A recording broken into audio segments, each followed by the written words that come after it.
I can no longer feel my arms, but I still feel the weight of every world I failed to save. That truth settles deeper than the coolant pooling around my broken frame. It presses inward, heavier than the wreckage pinning me to the ruins of the bastion wall. The machine spirit murmurs distress hymns in fractured Binharik, each burst of code rattling against my sarcophagus like knuckles on a tomb door. Warning glyphs flicker, dim, then gutter out. My reactor hums in ragged, uneven pulses that throb through the plasteel ribs of my chassis like a heart that has forgotten its rhythm. When my reactor cracked, I tasted my own death through the coolant flooding my coffin. The tang of it still clings to every breath I drag across what remains of my lungs. It tastes of copper and burnt ozone, of ritual oils boiled by heat they were never meant to endure. It seeps through the seams between flesh and iron, and every drop carries a memory with it. Some are victories, far more are not. The battlefield beyond my fractured optics lies quiet in the way only ruined cities can be quiet. The sky above the shattered spires bleeds a dull, bruised glow from distant fires. Smoke drifts through broken arches and collapsed hab-blocks like ghosts searching for the doors they once knew. The ground is a map of shell craters, shattered armor, and bodies that no longer matter to anyone but the dead who remember them. I listen, because that is all I can still do. The vox traffic that once filled the world has thinned to a handful of frayed whispers and intermittent bursts of static. A prayer spoken by a voice that does not believe it will be heard. A scream cut short before it finds its end. A clipped, formal order transmitted out of habit rather than hope. Then nothing. Silence is never peace. Silence is the moment after the blow lands, when both sides wonder which of them has truly fallen. I do not need to wonder. I am on my side, half buried beneath the stones of the bastion I swore to hold. My left leg is gone from the hip actuator down. My right is twisted beneath my hull like a broken pillar. My assault cannon is a scorched stump. My power fist hangs useless, its fingers locked in a permanent curl by heat-warped servos. Parchment wards, once brushed with sacred ink by the reclusium's patient hands, have burned into drifting black threads that cling to the rents in my armor. The sarcophagus walls press close around the remains of the warrior I was. 6 centuries ago, I was Brother Marius of the Obsidian Oath. 6 centuries of oaths, campaigns, and scars were folded into this coffin when the apothecaries sealed me inside. The Tech Marines named me 03 Primus and anointed my chassis with incense and data prayers. They told me the iron would carry me where flesh could no longer follow. They told me it was an honor. They did not promise me an ending. My secondary hearts beat slowly in the darkness, dulled by Medicae sedative lines that have long since run dry. Each pulse feels like artillery heard through stone. My primary reactor, the heart that truly matters, leaks power like blood through a cracked artery. Every surge floods my senses with brief color, sharp sound, and then drains away again, leaving only shadow and the aching memory of clarity. I know what this means. I have watched ancients die before. Nothing ends cleanly for those of us entombed. We linger, awareness flickering in and out like a shrine candle guttering in a draught.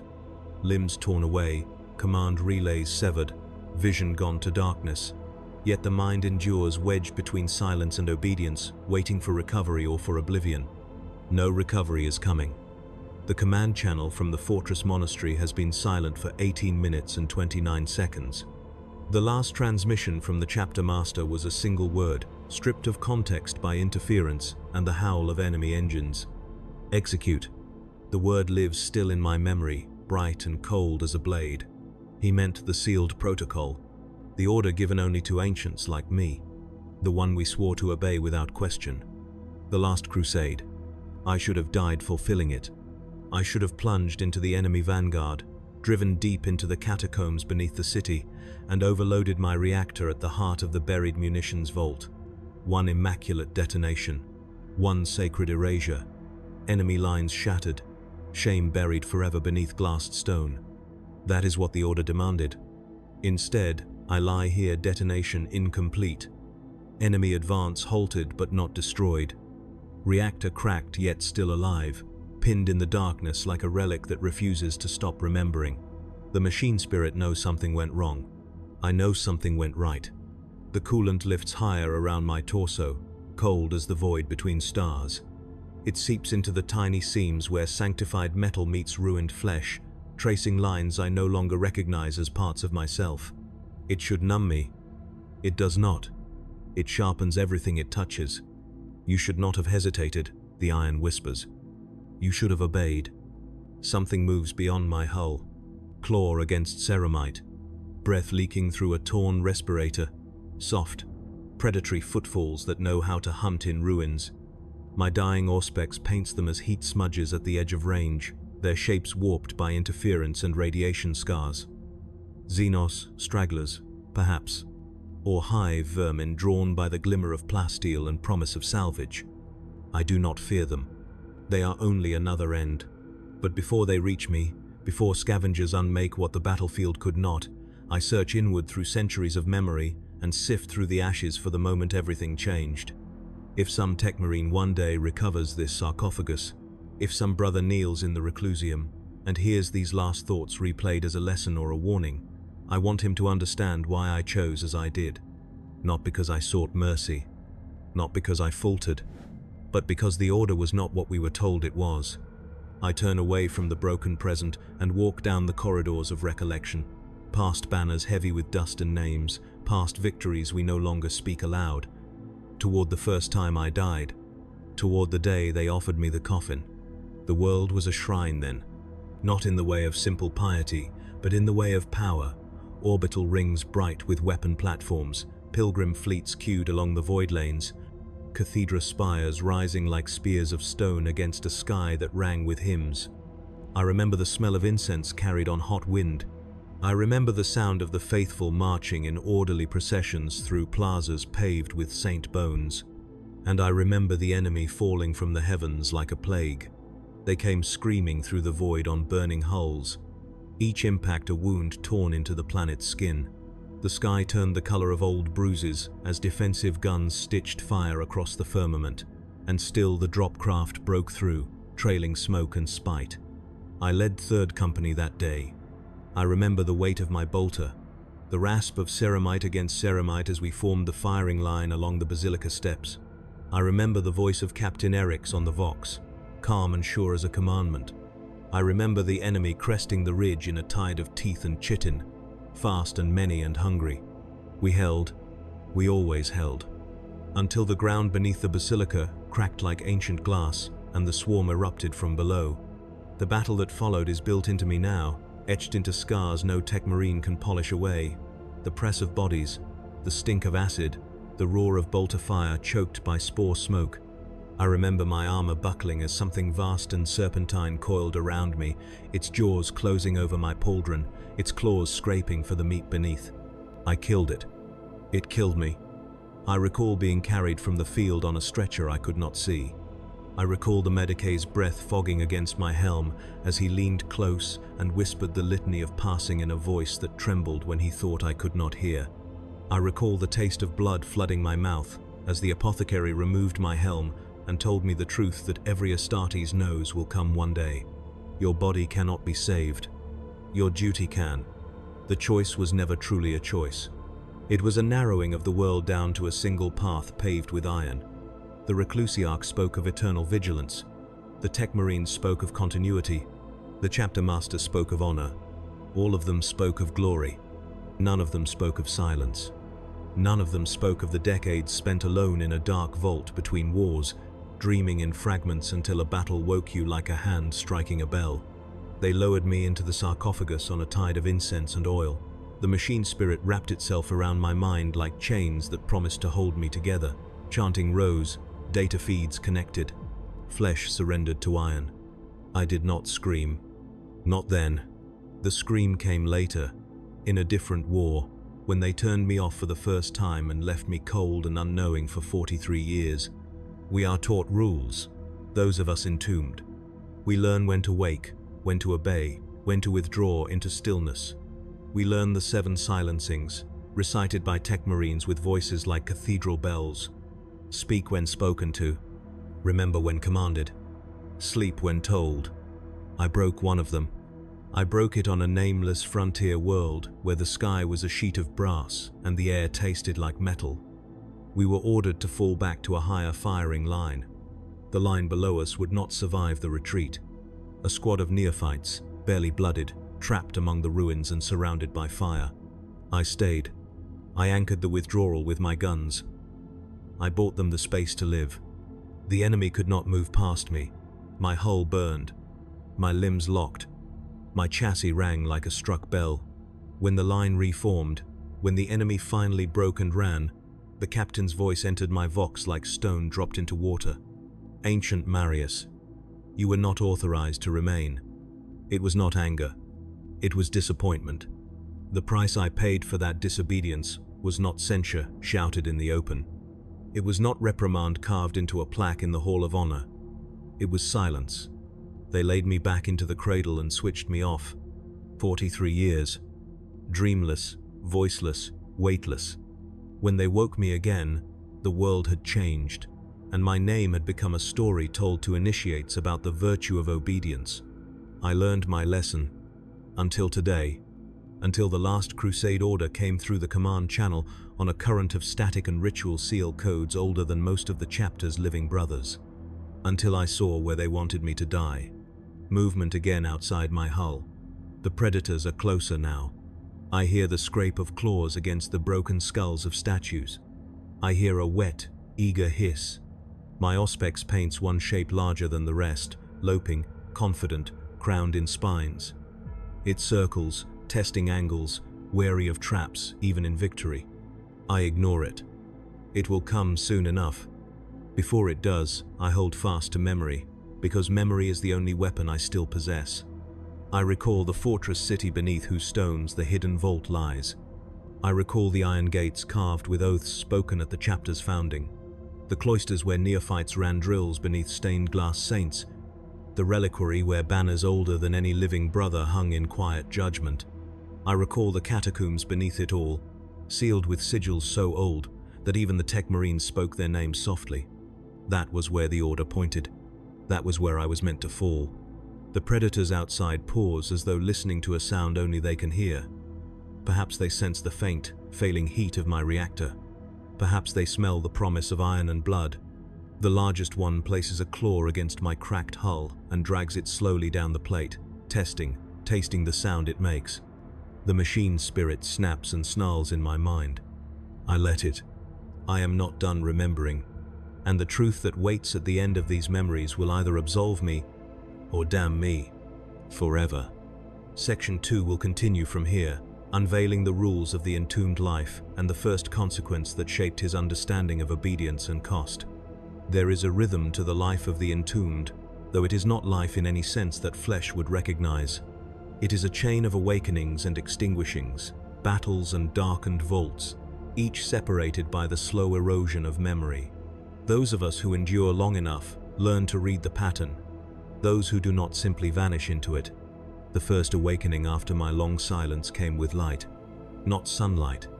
Not the radiance of a dawn earned by victory. It was the stark, ringing brilliance of lumen strips glaring down the length of the sarcophagus bay. I felt the power couplings connect to my reactor, one after another, like hands tightening unseen restraints. The machine spirit rose with the current, cautious and watchful, as if uncertain I deserved to return. I heard voices before I saw shapes. Maintain him cadence. Increase flow by 2%. Tech marines speak as though the entire world is listening, even when they stand alone. Their words are as measured as their movements. I felt the sarcophagus seals tighten across my chest. The cradle arms retracted. Gravity returned as sensation rather than theory. My optics came back in stages, lines first, then color, then depth.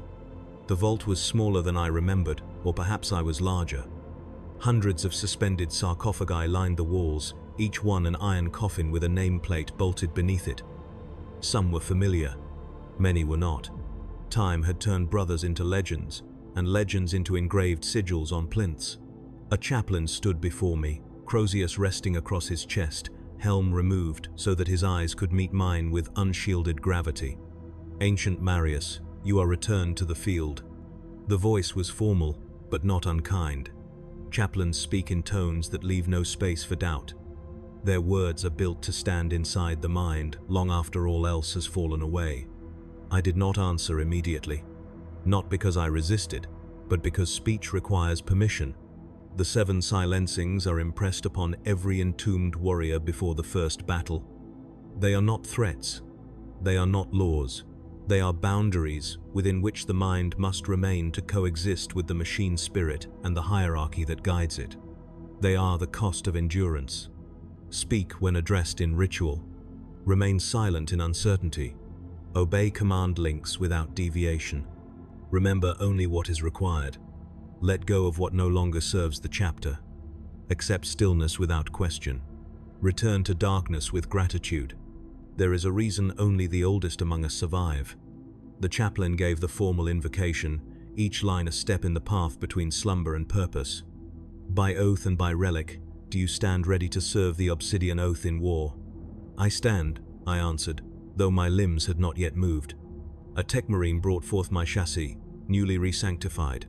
Fresh purity seals hung across the plates, their wax uncracked. The assault cannon's new barrels gleamed with oil and promise.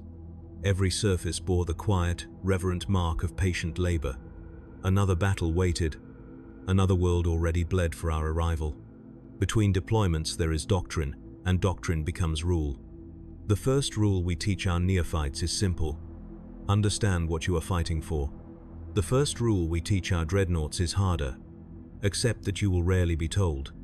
We do not receive the full tapestry of war. We are given fragments. We are told where to strike, where to hold, when to endure, when to be still. Commanders carry the burden of context. We carry the weight of consequence. On that campaign, the world was a fortress moon, a defensive anchor for a string of strategically vital systems. The enemy threatened its outer habitats, carving through the void shield sectors like blades testing armor for weakness. I remember the sound of the dropship's landing struts slamming against the dust-scoured rock. I remember the tremor of impact rising through my hull. Around me, brothers moved with the grace that only experience provides. They spoke little. Veterans do not waste words when everything worth saying has been spoken 1,000 times in the same voice. We deployed to the southern defense bastion, where the shield generators knelt like silent giants beneath layers of ablative plating. The enemy sought them with a deliberate, patient hunger. They did not rush. They probed. They vanished. They returned somewhere else. A captain briefed our force in the shadow of a statue older than our chapter's current heraldry. His hand rested upon its marble base, as though the stone itself might lend him strength. "We hold this line until reinforcement," he said. "We buy time. That is our task. Time is a currency measured differently by those who walk in iron." For my brothers of flesh, every second carved from the enemy felt like a victory. For me, time was an echo of previous sieges, of older walls, of other moments when the line existed not as a place, but as an obligation. We settled into our positions. I anchored the center, my bulk becoming part of the bastion itself. Servitors scurried along the balconies above me, muttering Binharic prayers as they patched worn cabling and tightened loose braces. Somewhere deeper in the generator complex, I sensed the thrum of the power core like a distant storm. Our orders had clarity. Hold. Endure. Deny the enemy their prize. The first contact came like a test. Small craft skirting the perimeter, ranged fire licking against the outer glacis and retreating before we could mark its source. Scouts reported movement in the canyons to the east, then reported nothing at all. The second contact was not a test. It was an essay in force. They came at dusk, their silhouettes carving themselves into the horizon, engines low and predatory. Their artillery spoke in dull, rolling thunder. Masonry split. Debris pattered against my hull like rain across stone. The brothers at my flanks returned fire in relentless, controlled bursts. "A just angle," Sergeant Callas voxed, his tone clipped but calm. "Secondary gun line, ready volley." The enemy advanced not as a tide, but as a patient encirclement. Their goal was not our destruction, it was our isolation. And in the middle of that carefully measured exchange, I saw the mistake.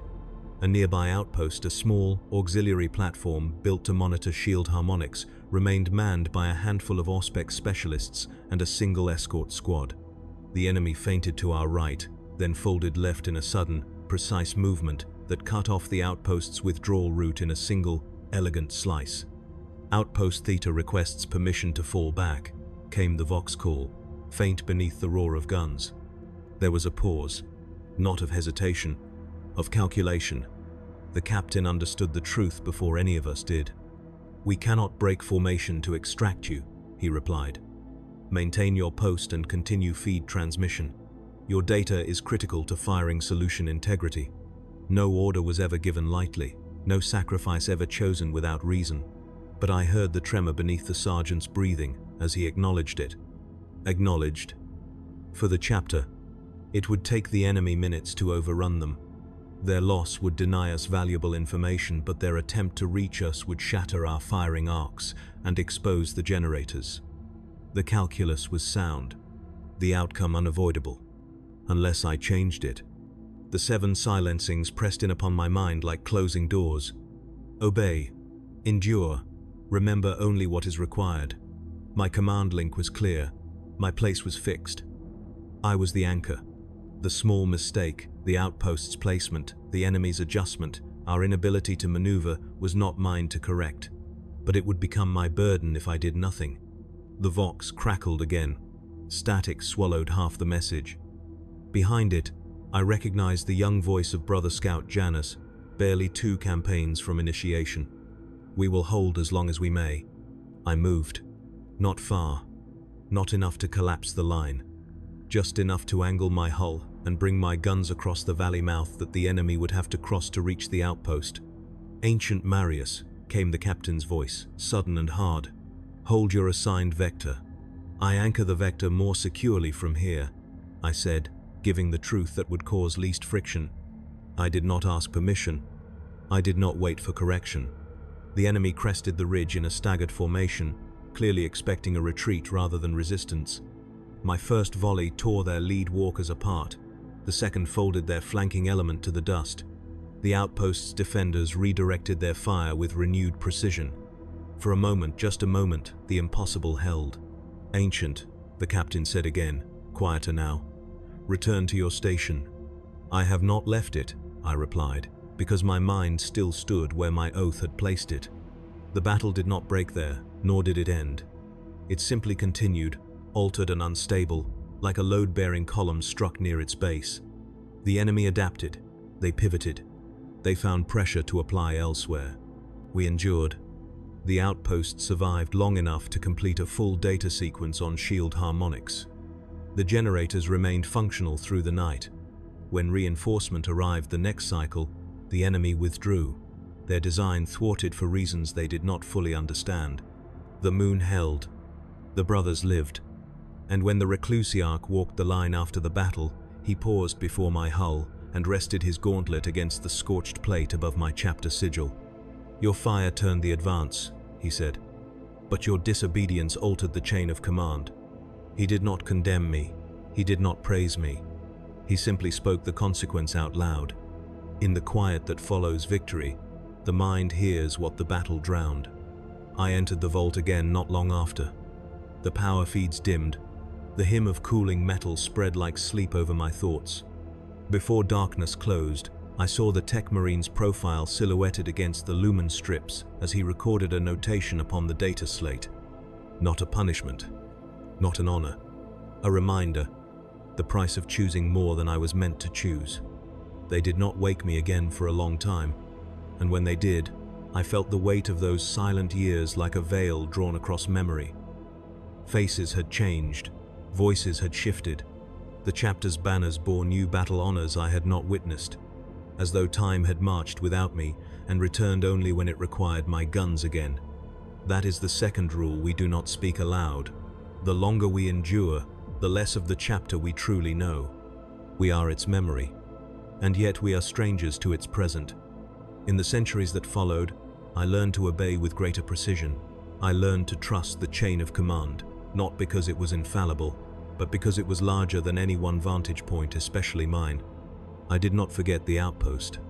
I simply folded it into the growing litany of costs that form the marrow of a chapter's history. But the last Crusade order was different. It did not arrive with rehearsal or explanation. It did not come bound in layers of tactical rationale or supported by counsel from veterans whose eyes had seen similar wars. It came as a sealed directive, transmitted through a dedicated channel, accessible only to sarcophagus identifiers registered before a certain founding date. I remember the moment its rune appeared upon my HUD like a brand struck onto cooling steel. I remember the feel of the command link tightening around my mind as the encoded authorization unspooled through cogitator relays buried deep within my coffin. It was older than most of our living officers, older than some of our fortress walls.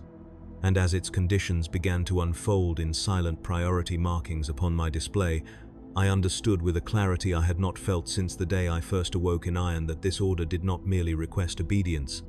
It demanded assent. The predators outside my shattered hull pause their circling. One of them tests the metal again, tapping with the tip of a claw as if to measure the patience of their prey. The air tastes of ash and stone dust. My reactor shudders, light flaring across my vision for a heartbeat before fading again. I hold to the memory, because the moment the last Crusade order reached me was the moment the rules I had lived by began to fracture, and in the fracture lay the truth that would lead me to the catacombs, and to this broken place where I now lie, choosing even in failure to remember. War does not arrive as a single roar. It announces itself in layers, each one heavier than the last, until even Iron feels the strain. By the time the last Crusade order whispered across my private command channel, the world beneath our feet was already changing shape. It was a fortress city before all else. Not grand in the way shrine worlds claim greatness, but purposeful. Its avenues laid out like firing arcs. Its plazas wide and bare to deny cover. Its cathedra spires shaped as much by artillery logic as by piety. The Reclusium stood at its heart, a tower of black stone and glass-lead windows depicting saints none of us had ever met, speaking oaths none of us would dare to question. Beneath that tower lay the catacombs. Beneath the catacombs lay the vault. And beneath the vault, deeper still, lay a silence older than the chapter. Our banners hung from the bastion walls like promises we refused to take back. Brothers drilled in the courtyards beneath them, their footsteps steady, their voices contained. Armorers tended racks of bolters with the patience of monks. Chapter serfs moved through cloisters with downcast eyes and hunched shoulders, as if the very act of sharing air with us required restraint. The city was alive with preparation, and yet it felt already half entombed. I remember the tremor of transports lifting from the airfield beyond the southern curtain wall. Each departure shook the ground along my firing stance. Civilians were long gone. What remained were Manufactoria crews, Medicae detachments, and the silent, inexhaustible fleets of servitors who carried munitions into hungry guns. The enemy was not yet visible from the walls, but their coming was written in every gesture. The chapter master walked the battlements with the quiet firmness of a man who understood exactly how much remained to lose. His helm was clipped to his belt, his features still as carved stone. A storm of voxes trailed him, officers transmitting in overlapping strata, each voice layered with the weight of their command. He paused beside me. Ancients rarely receive personal acknowledgement in such moments. Our presence is assumed, our obedience guaranteed.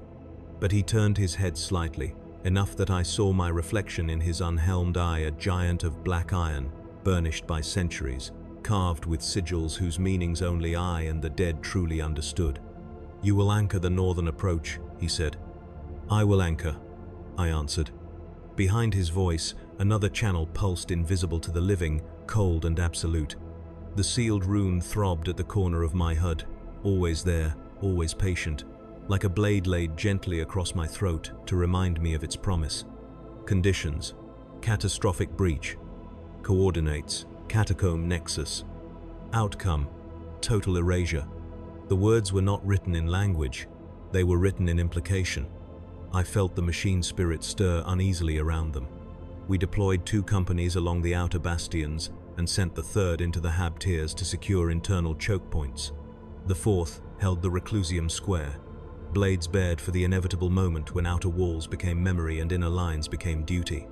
Scouts vanished into the wasteland beyond the city's edge, their cloaks drowned in ash wind.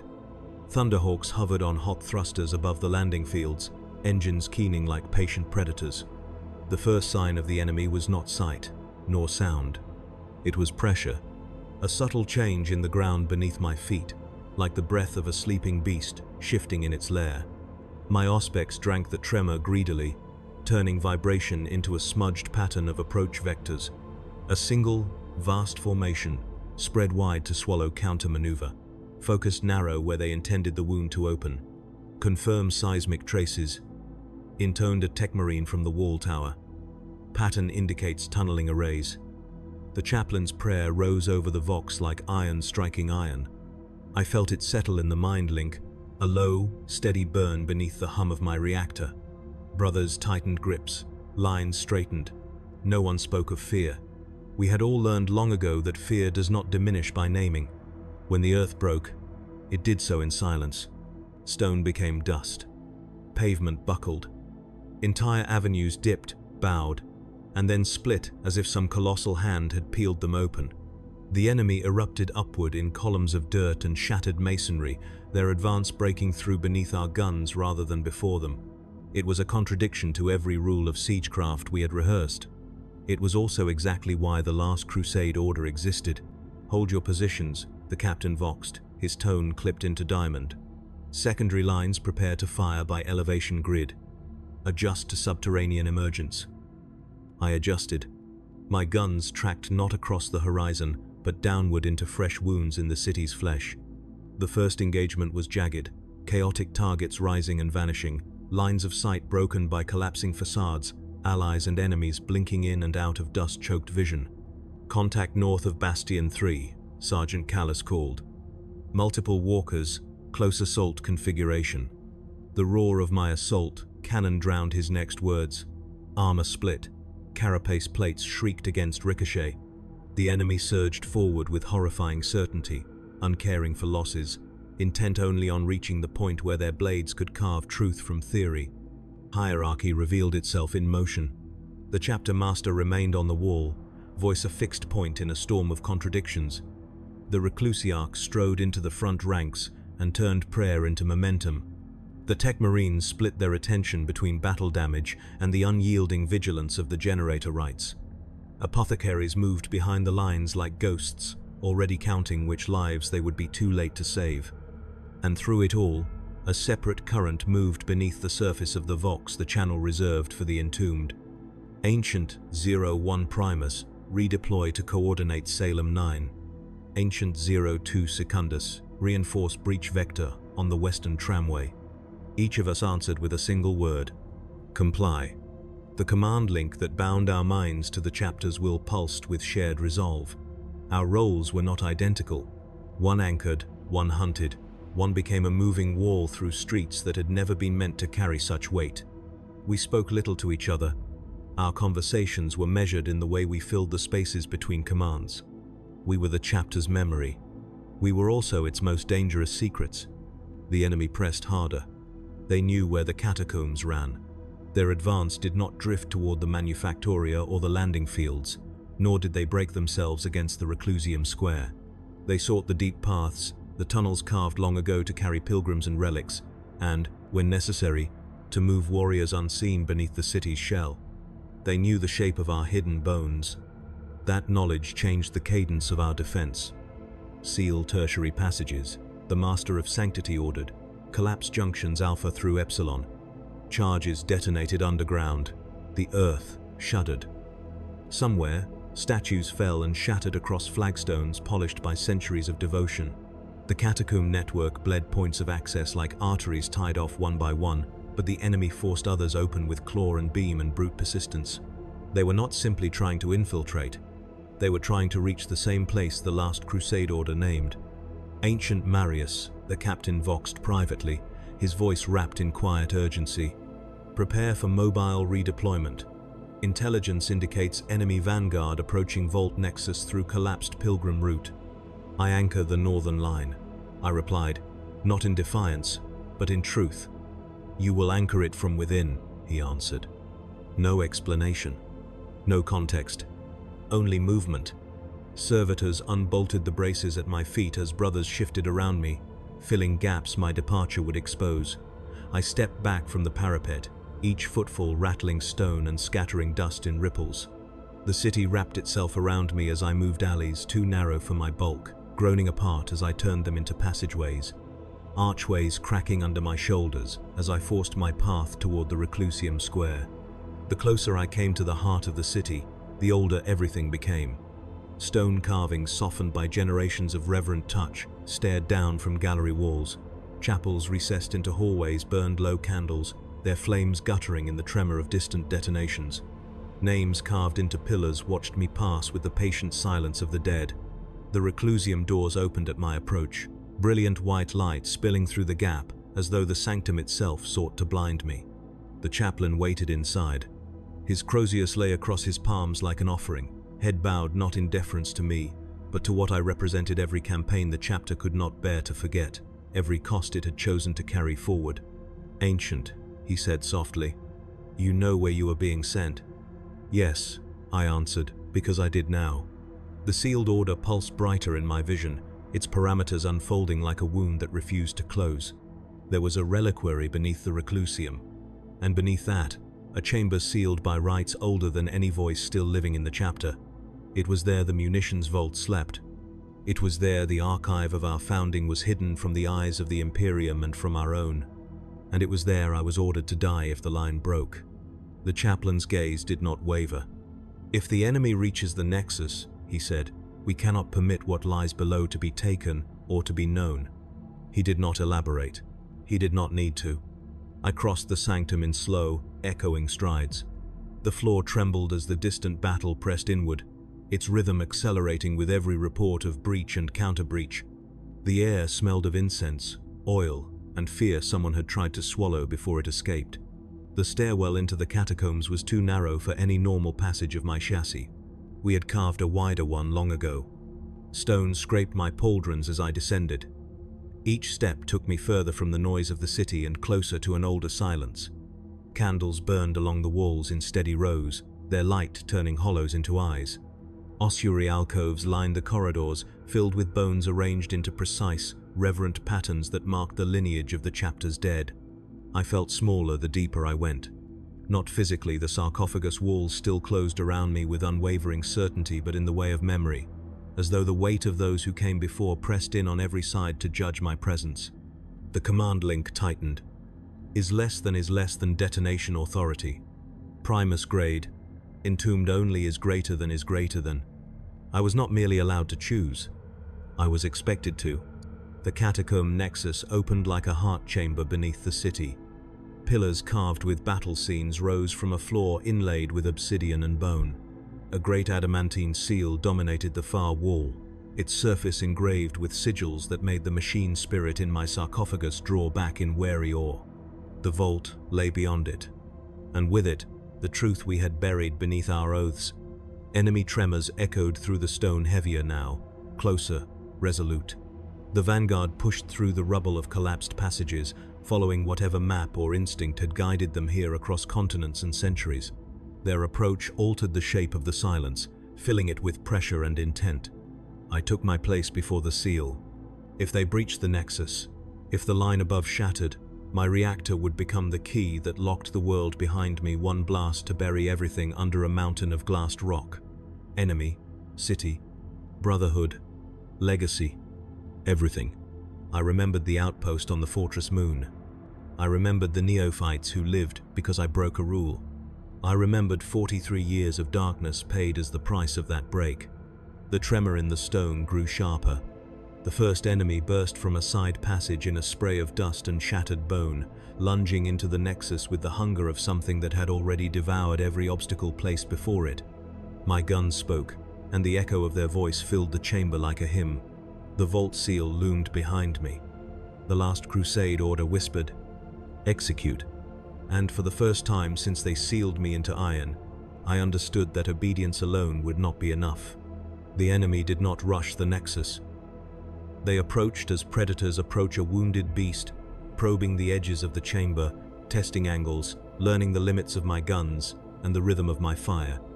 Dust sifted from the ceiling in slow spirals.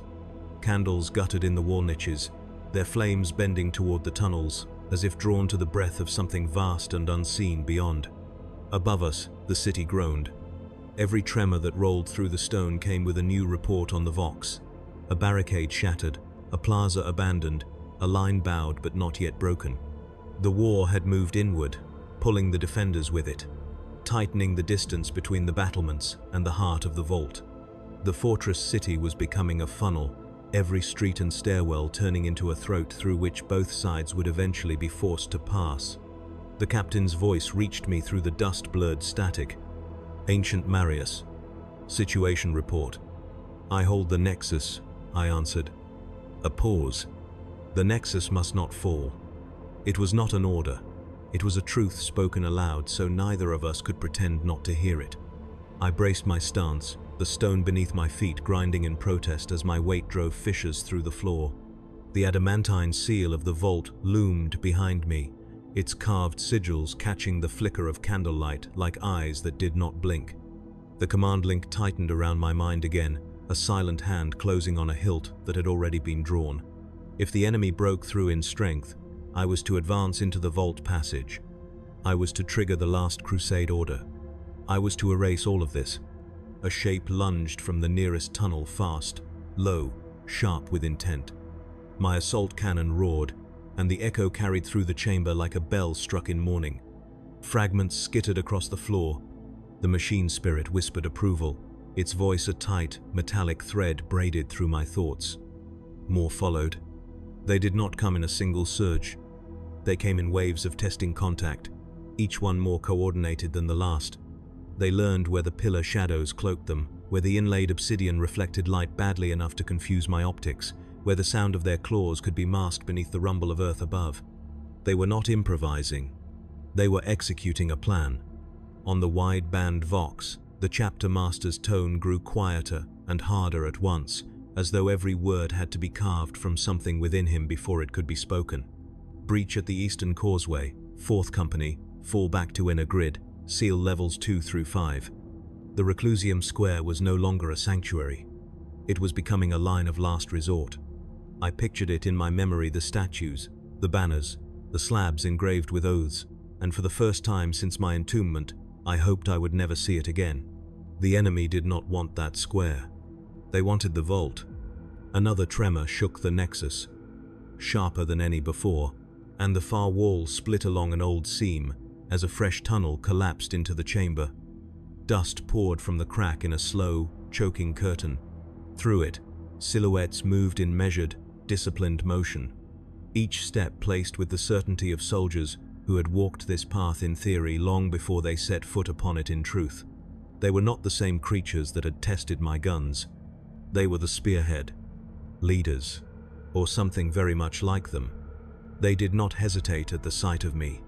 They did not recoil at the pile of broken forms that already littered the floor before my stance.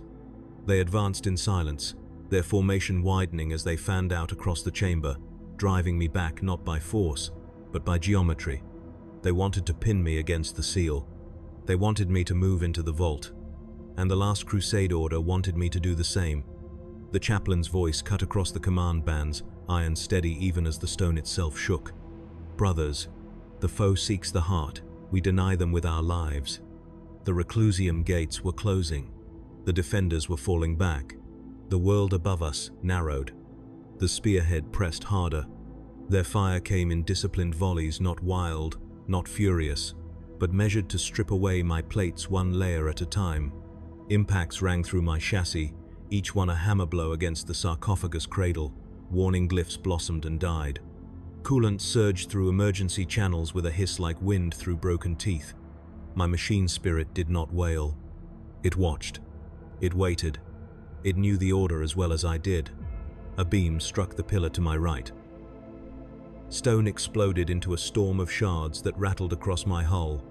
For a heartbeat, the Nexus vanished in a cloud of dust and fractured light. The command link thrummed, as if some distant hand believed the time had come and only awaited my ascent. I stepped forward instead of back. The movement was small. It changed everything. The enemy formation hesitated, their geometry broken. My guns swept in a wide, punishing arc, and two of the spearhead fell. Their comrades closed the gap without pause, but in that stutter of movement, in that sudden miscalculation, a truth sharpened inside me. If I moved into the vault passage now, I would be doing exactly what they needed. If I detonated my reactor there, I would bury them. But I would also give them what they had come for without ever letting them touch it. Silence, erasure, no record, no witness, no explanation. A city obliterated. A chapter's shame burned away.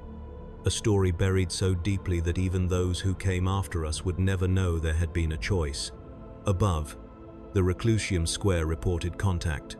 Voices overlapped on the Vox, not panicked, not disordered, but compressed into the clipped diction of men who understood just how little language could do when walls began to fall inward.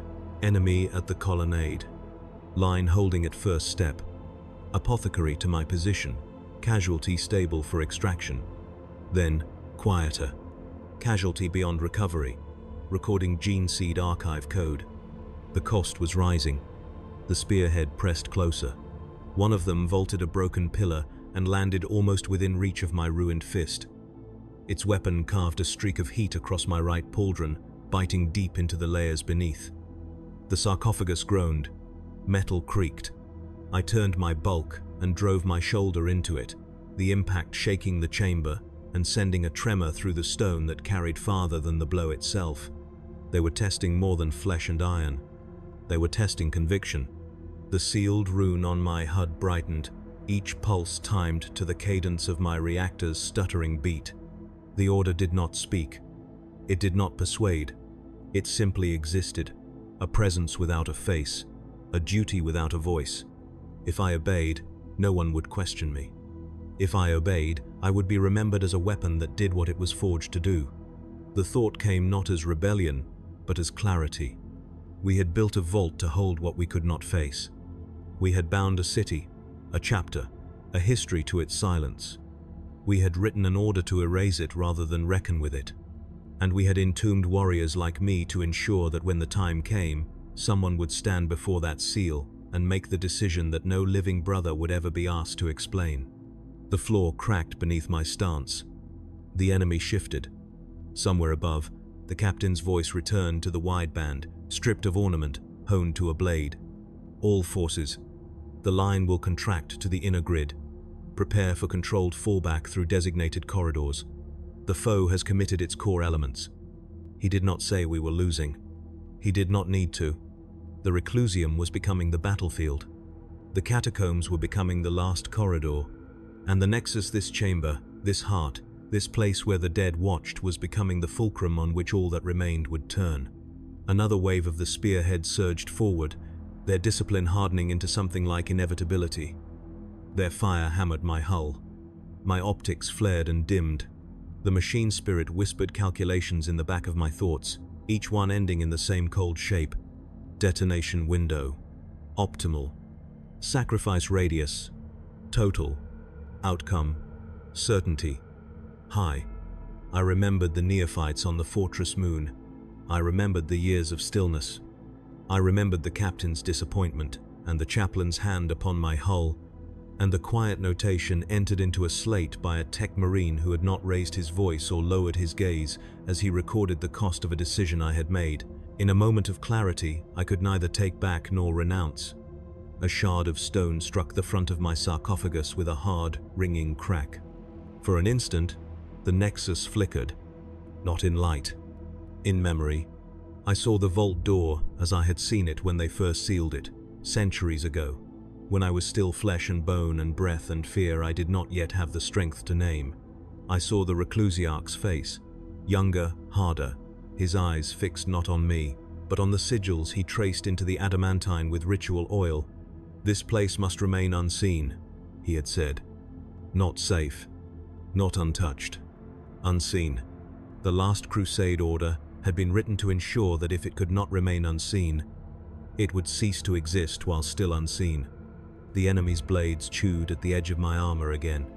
My reactor surged. Coolant hissed through the sarcophagus cradle. For a heartbeat, my thoughts sharpened into a single, narrow edge. If I obeyed the order, I would win the battle. If I obeyed the order, I would end the story. If I disobeyed, I might lose everything. If I disobeyed, I might preserve something worth the cost. The spearhead leader stepped into the open, confident, certain, its attention fixed on the seal behind me rather than the giant that barred its way. Its presence changed the air in the chamber, altered the cadence of the enemy's motion, turned the battle from probing patience into hungry intention. They believed they were within reach of their prize. The command link thrummed. The sealed rune burned. The world narrowed to a choice between two ends. I did not retreat into the vault. I advanced toward the enemy, and as the nexus trembled beneath my stride, as the enemy commander turned its gaze fully upon me for the first time, I understood that whatever happened next would not be a victory written in banners or carved into stone. It would be a truth buried in silence, and I would carry it alone into the dark. I stepped into the spearhead's shadow and felt the chamber change. Not the stone, not the air, the balance. The enemy had expected a retreat into the vault passage, a retreat that would become a sacrifice that would become a silence. When I advanced instead, I bent the geometry of their plan. They did not falter, they adjusted. But in the space between expectation and reaction, a sliver of possibility opened like a crack in a shell. I drove through it. My assault cannon hammered the leader's vanguard, each burst carving a precise wound in its formation. Fragments sparked across the inlaid obsidian floor, skittering toward the walls like insects fleeing a fire. The enemy shifted to encircle, pushing to my flanks, seeking the angles my damaged right leg could not defend. They were skilled.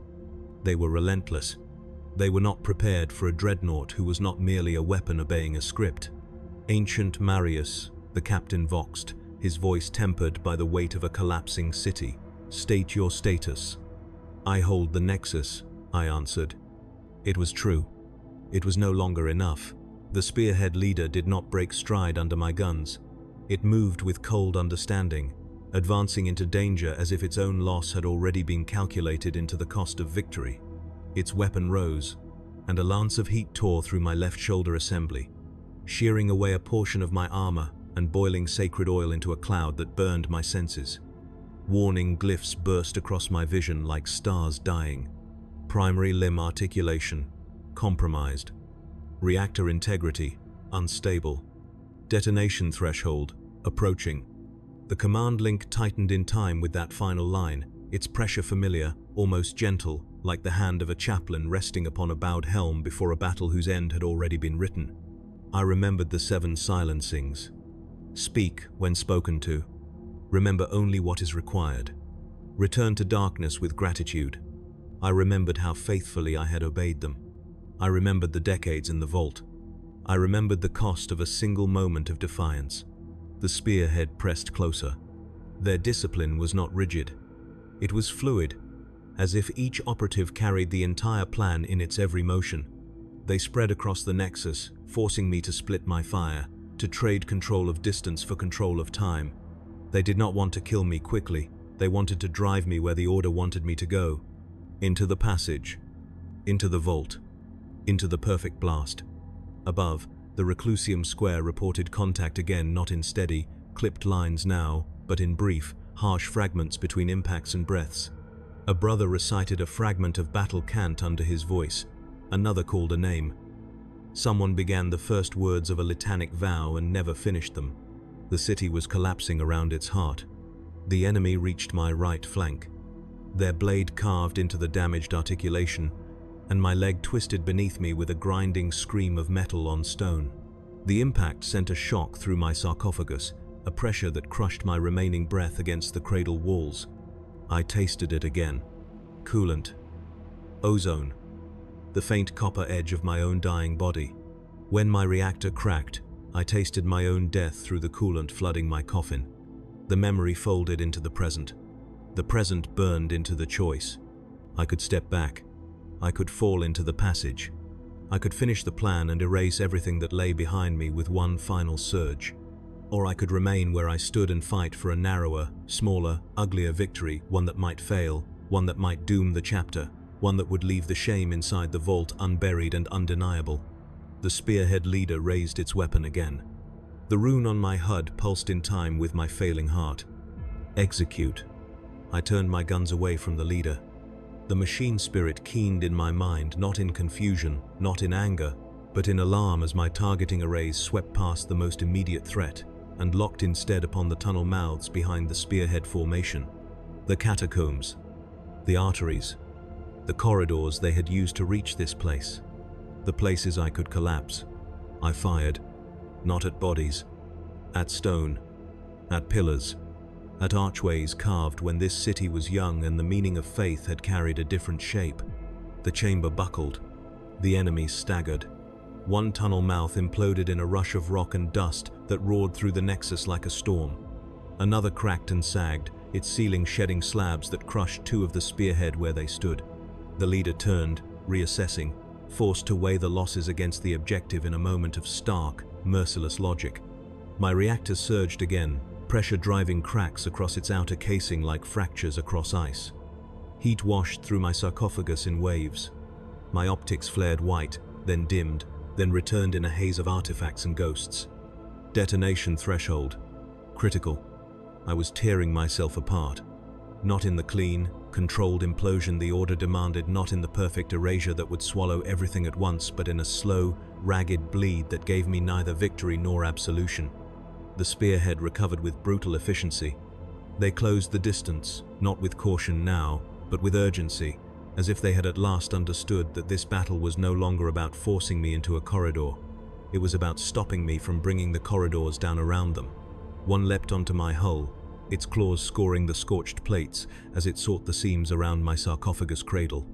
Another drove a blade into the joint of my ruined fist, severing damaged cables and sending a shock of dead weight through the limb. The leader advanced through the falling dust, its weapon tracking for the point where my reactor's casing bulged and glowed with heat. They intended to finish it themselves. They intended to make the sacrifice happen on their terms.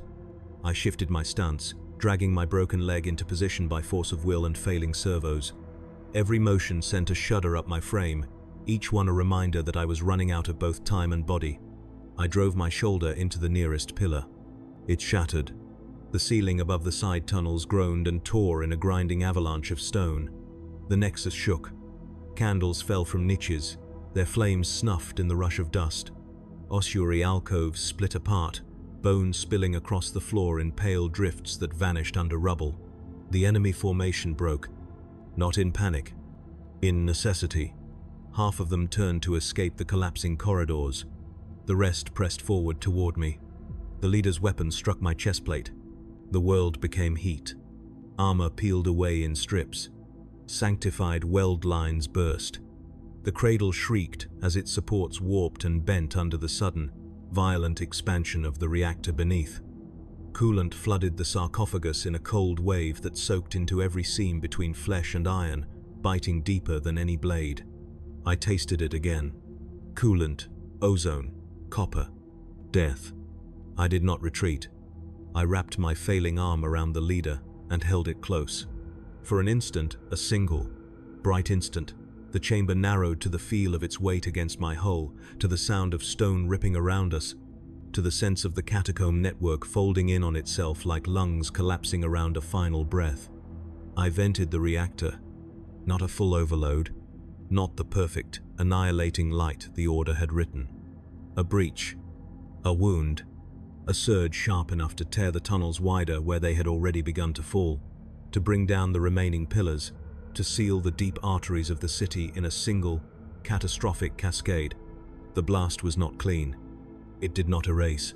It broke. It buried. It crushed. Stone thundered through the nexus, drowning the enemy's final charge in a tide of shattered rock and twisted metal. The spearhead leader vanished beneath the collapse, torn from my grasp by the violence of the falling ceiling. My hull twisted. My right leg snapped at the hip actuator. My body pitched sideways and struck the floor with a force that sent cracks racing through the plasteel ribs of my chassis. Silence did not follow. Silence never follows a fall. The world roared in slow motion, the groan of stone settling into new shapes, the distant echo of the city above shifting its weight upon foundations that had just changed forever, the muffled, fading stutter of guns still firing somewhere far beyond the catacombs. My optics flickered. The nexus lay half filled with rubble now, a jagged landscape of broken pillars and buried forms. Dust drifted through beams of fractured candlelight. The vault seal behind me remained intact, its surface scarred by shock but unbroken, its sigils still dark and heavy with meaning. The passage had survived. The vault had not detonated. The last crusade order remained unfulfilled. My reactor bled heat into the chamber in uneven pulses, each one dimmer than the last. Warning glyphs no longer pulsed. They glowed steadily. Reactor integrity, terminal. Primary functions, declining. Recovery, probability, negligible. I could no longer stand. I could no longer move. But the enemy spearhead was gone. The tunnels were sealed. The city still breathed. Somewhere above, a single, incredulous voice broke through the static on the Vox. Contact lost beneath the reclusium. Enemy advance stalled. The line holds. No triumph. No celebration. Just the weary surprise of men who had expected a sentence and received a comma instead. I did not answer. I could not. My command link lay quiet, the sealed rune dimmed to a faint, unreadable ember. It did not condemn. It did not absolve. It simply remained a relic of a choice I had refused to let become inevitability. Coolant rose around my torso, swirling with flecks of oil and fragments of charred parchment. My limbs were gone to numbness. My lungs drew breath only because the machine around them remembered the motion. I thought of the fortress moon. I thought of the neophytes. I thought of the 43 silent years that had followed. I wondered how many years would follow this moment. How many decades my broken coffin might lie buried beneath stone and oath, until someone decided whether my defiance had been a sin or a service. I did not regret the choice. I did not rejoice in it. I simply bore it. I can no longer feel my arms, but I still feel the weight of every world I failed to save. This one will not be among them. The stone shifted again, smaller now, settling into what would become its final shape. Dust drifted downward in soft, endless threads. Somewhere in the darkness beyond my vision, a single piece of rubble slid free and struck my hull with a sound like a knuckle tapping on a closed door. Above, the guns slowed. The voices faded. The battle moved away from the vault, drawn toward lines that had bent but not broken, toward brothers who would never know the true shape of the choice that had been made beneath their feet. My optics dimmed. My reactor throbbed one last time.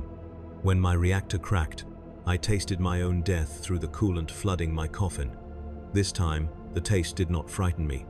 If they recover this sarcophagus one day, if Tech Marines prise open the rubble and haul my broken hull into the light, if they plug prayer hymns and data spikes into the sockets at my spine and read the last echoes of my thoughts, they will find something that should not be there. Not a detonation log. Not a confession. A memory. A single fragment, still alive where no process should remain, circling itself like a candle flame that refuses to go out. It is not of war. It is not of victory. It is of a handful of neophytes, standing upon a fortress wall at dawn, their faces turned toward a horizon they still believed they could hold. It is of a choice, and of the truth that some burdens are not meant to be buried, no matter how deep the vault.